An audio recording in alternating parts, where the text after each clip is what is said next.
The Sahaba radiallahu anhum, they treated their iman as something that needs to be worked upon, not something that's a given and something that on its own it will take care of itself. Rather, it requires effort. And this is rooted in the hadith in which Rasulullah sallallahu alaihi wasallam, he says, our faith is like our garments. And just as our garments get used over time and they require cleaning and washing, they require treatment and being taken care of, our iman also requires a similar amount of attention.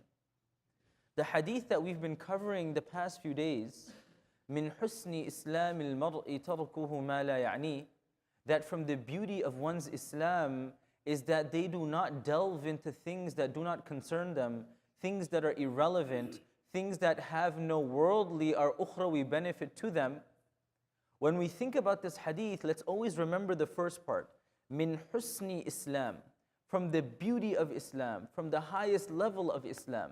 Meaning that Islam isn't all the same. If I work on it, I have the highest level. If I leave it be, I may have the lowest level, and may Allah protect me, may lose it completely. So, although this hadith tells us that when you have strong and beautiful faith, then you will do such good deeds as being focused in life, not concerning yourself with other people. But the flip side of it that's equally important is min husni Islam, that Islam is something that can be beautified.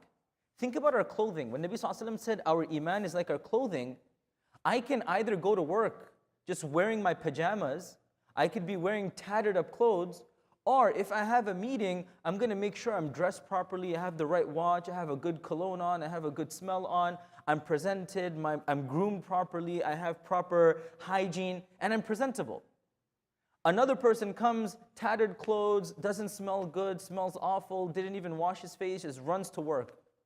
Both people are there, but one person has husn, one person has presentation, one person has aesthetics, beauty. Nabi Sallallahu Alaihi Wasallam says, min husni Islam, that Islam is not all the same. If you work on it, it can have beauty, it can be appealing.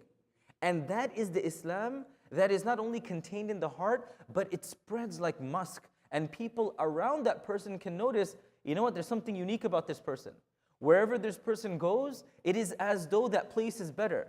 I go to the restroom, somebody comes after me, they see that it's better than it was before I went there.